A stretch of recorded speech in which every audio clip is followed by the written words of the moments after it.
The following podcast is inspired by the book, How to Live a Great Life. These podcasts are designed to give you some perspectives that will help improve the quality of your life.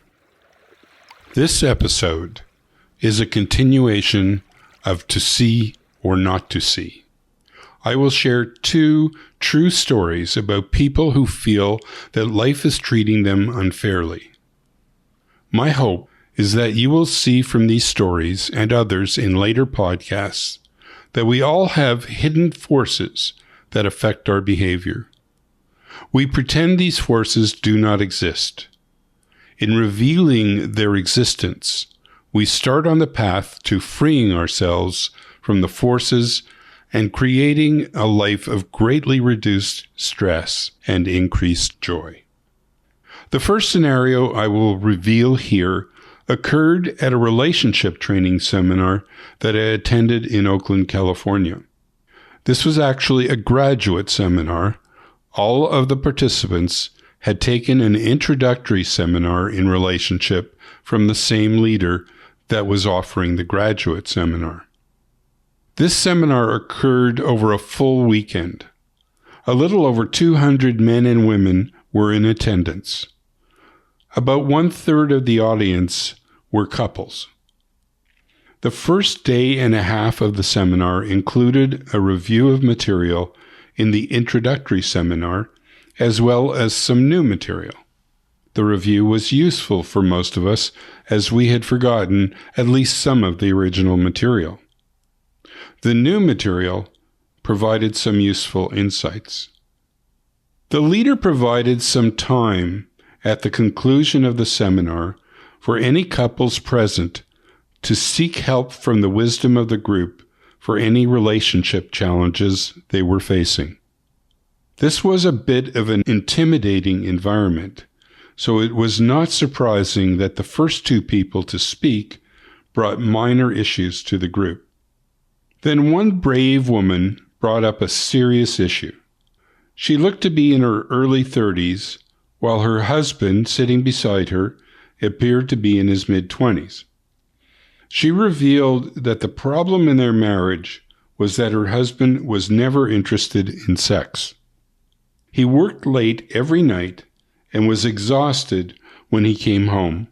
On the weekend, he was always working on projects around the house. She said they had been married for about a year. The mood in this large room had become quite tense. There was a noticeable negative vibe being directed at this brave woman's husband. A few preliminary questions were asked by people in the group, but we did not seem to be getting anywhere. Then someone asked, "How was your sex life when you first got married?" There was a shock that went through the audience when she answered. She said, "I have had much more experience sexually than my husband, so I would explain to him what he was doing wrong." I know this seems like an extreme example. Most women know that if you damage a man's confidence in his sexuality, nothing good will come of it. But that is not the lesson here. This woman was committed to being right and making her husband wrong. It is one of the most common coping mechanisms we humans use. I know because it is my most common coping mechanism. Using this mechanism is adding stress to her life and greatly reducing her joy. She is completely unaware of the forces that are causing her to do this. Oh, and by the way, this scenario also provides her with the opportunity to use another coping mechanism, poor me. This next story shows a man using these same 2 mechanisms in a completely different context. A friend of mine told this story in a group setting. He shared the story because he was proud of his behavior. He was quite surprised when the group did not agree with his point of view. I would like to point out that this man is a good person. He genuinely cares about the well-being of others. He is also always in the pursuit of personal growth. He has only 2 major complaints in his life. His first complaint is that his relatives are difficult. He also frequently describes his work environment as toxic. My friend went to work on his birthday. His boss was away at a conference. The boss had appointed one of my friend's co-workers as acting manager while he was away. Around mid-morning, the acting manager came over to my friend and offered him the rest of the day off because it was his birthday. My friend refused. He told our group that it was a matter of integrity because he knew that his real boss would not allow a day off because of a birthday. My friend said that the acting manager looked sad and bewildered when he went back to his desk. Our group asked him what his relationship had been like with the acting manager in the past.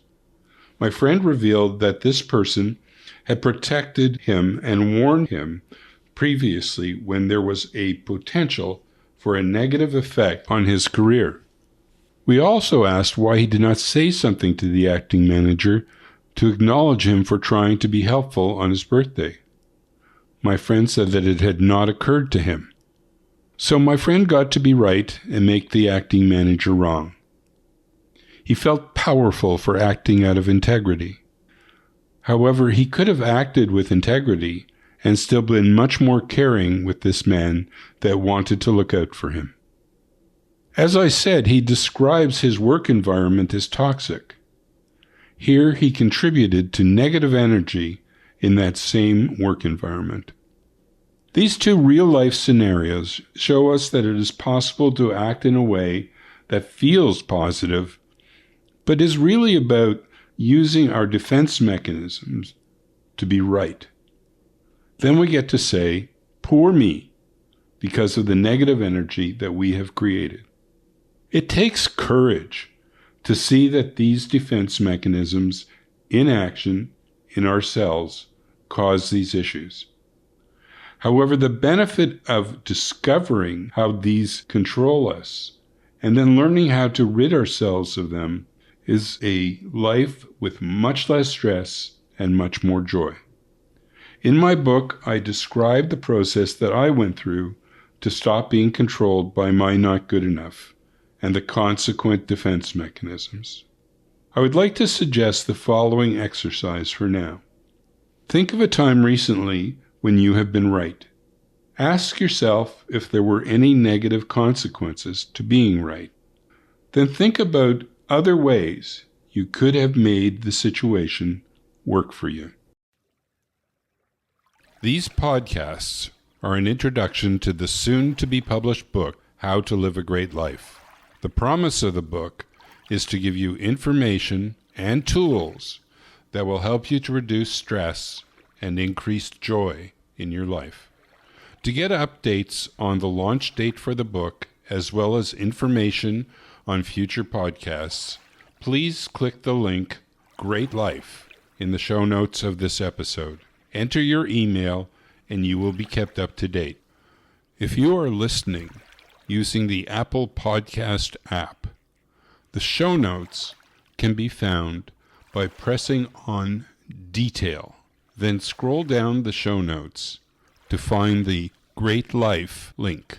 This is Bill Rabo reminding you that your thoughts create your reality. So think positive thoughts.